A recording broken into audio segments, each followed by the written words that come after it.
Welcome to Kenton's videos. Enjoy the video. You begin by cleaning the shell thoroughly so paint adheres.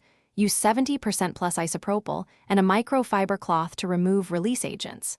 Next, sand targeted zones with 300-2600 grit to roughen the plastic. This creates mechanical bite for primer. Once done, inspect seams and trim flash, then mask windows and chassis areas with low-tack tape or liquid mask. Do this now so primers and paints behave predictably. Proper prep cuts rework and ensures smooth, durable finish. You now apply a plastic-compatible primer to build a uniform surface. Spray light mist coats and allow 10-15 minutes flash between passes so it doesn't sag.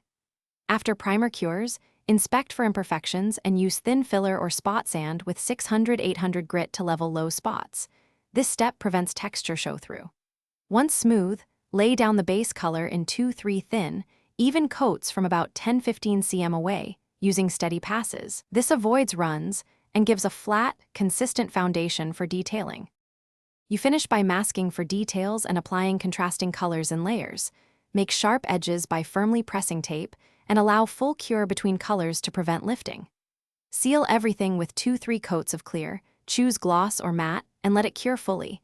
If you need perfect shine, wet sand with 2000 grit, then polish. If a run appears, act quickly.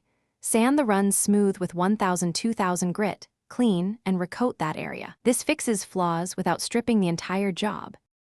Thanks for watching. Consider subscribing if we helped you.